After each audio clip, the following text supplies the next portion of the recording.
দক্ষিণ চব্বিশ পরগনার ভাঙড়ের কৃষ্ণমাটি এলাকায় রাস্তা তৈরিতে কাঠমানি ও নিম্নমানের সামগ্রী ব্যবহারের অভিযোগ তুলে তীব্র বিক্ষোভ দেখালেন গ্রামবাসীরা।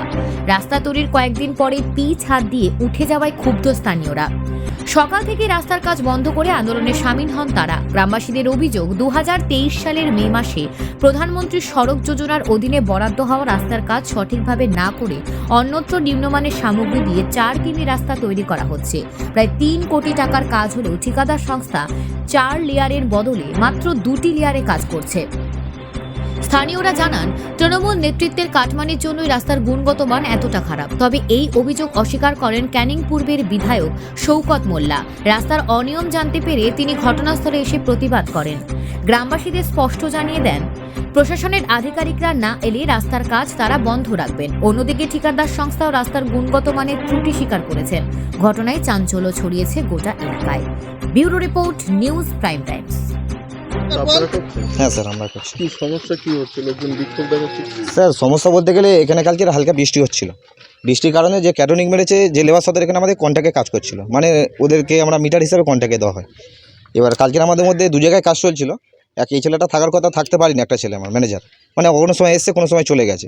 ওরা কি করেছে, যেটা আরএস মার হয় সেটা কিছুটা ফল্ট করেছিল, তার কারণে হয়তো। আর বৃষ্টি পড়ছিল বলে এর জন্য হয়, কেন আমাদের ফিটনেস কোনো জিনিসে কম নেই স্যার। এবারে অ্যাকচুয়ালি আমরা এটা অফিসকেও জানিয়েছি, যেটা কী প্রবলেমে সঙ্গে সঙ্গে তুলে দিয়েছে। মানে একটা জিনিস কম্প্যাক্টের সময়ও লাগে, আর এখানে কালকে আমাদের কিছু বৃষ্টির কারণে ফল্ট হয়েছে। তা এর জন্য স্যার আমরা এর উপর সকালবেলা এসে বলেছিলাম যে এর উপর আমরা ফের একটা লেয়ার কাজ করব, কিন্তু ওনারা সেগুলো তো সব হাতে তুলে দিয়েছে। এখন আমরা ফের আমাদের ডিপার্টমেন্ট আসছে, ওনারা চেক করবে, চেক করলে আমরা ফের কাজ চালু করবো। তার আগে শিডিউলে তো রয়েছে, বলছে যে মোট 4টে লেয়ারে কাজ হবে। গ্রামের লোকজন বলছে 2টো লেয়ারে কাজ। না স্যার, পিচ আছে 25 mm পিচ আছে। পিচটার কথা বলছো না, লেয়ারের কথাটা বলছো তো? লেয়ার স্যার 2 লেয়ার আছে, 2টো লেয়ার ব্যালেস্ট আছে স্যার। আচ্ছা, 2টো লেয়ারই ব্যালেস্ট হয়েছে প্রায়। আর নিচে যে মাটির কাজ ওটা হয়? কোনটা স্যার? নিচে মানে একদম প্রথম লেয়ার যেটা মাটির। না, যে মালটা স্যার ছিল সেটাতে পিকিং আপ হবে, তারপরে আমাদের ব্যালেস্টের কাজ ছিল। আর ঠিকঠাক মতন নাকি জল দেওয়া হচ্ছে না যখন রাস্তা তৈরি হচ্ছে? না স্যার, জল দেওয়া হয়েছে, এবার সবসময় কন্টিনিউ স্যার জল। এই যে একটা বস্তা খাওয়ানো হয়েছে স্যার, একটা বস্তা অলরেডি খাওয়ানো হয়েছে সব। নাম কি আপনার? আমার নাম রাজু নস্কর। সমস্যা বলতে আমাদের এটা কৃষ্ণমাটির রাস্তা। এই রাস্তাটা বলা হয়েছে আমাদের সাতুলিয়া থেকে জিরেনগাছা পর্যন্ত আমাদের রাস্তা বলা হয়েছে এটা হাসপাতাল রোড। আমি জানি বিগত দিনে আমাদের যে সমস্যাটা দেখা দেয়, যেটা হচ্ছে ক্যানেল রোডের পাশ দিয়ে যেটা আমাদের হাতিশালায় আছে, ওটাকে হাসপাতাল রোড বলা হতো। কিন্তু দেখা যায় সেখানে হাটের জন্য যেতে পারে না, তার পরেই আমাদের এই রোডটাকে হাসপাতাল রোড বলা হয়েছে।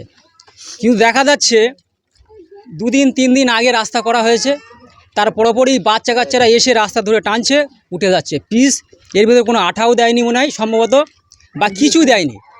রাস্তা এখানে আমাদের টোটাল যে রাস্তাটা করা হয়েছে ক্যানেল থেকে সাতুলিয়া থেকে শুরু করে যেটা আমার জিরেনগাছা পর্যন্ত করা হয়েছে, টোটাল রাস্তাটা এমন করা হয়েছে। তবে বড় ভয় হয় এই রাস্তাটা শাসক দলের কিছু ইন্ধন আছে কি না।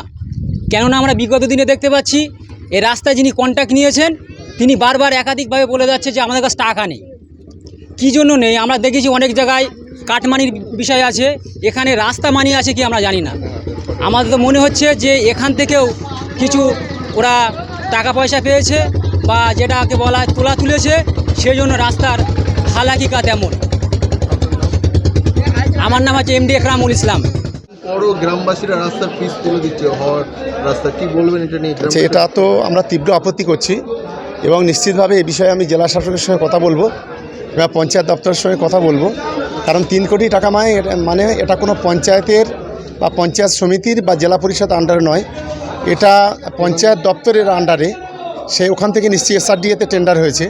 তাই নিশ্চিতভাবে আগামীকাল সোমবার আছে, আমি যে পঞ্চায়েতে যিনি সেক্রেটারি আছেন উরগানাথ সাহেব যথেষ্ট দক্ষ, আমি তার সঙ্গে কথা বলে বিষয়টা নিশ্চিতভাবে সলিউশন করব।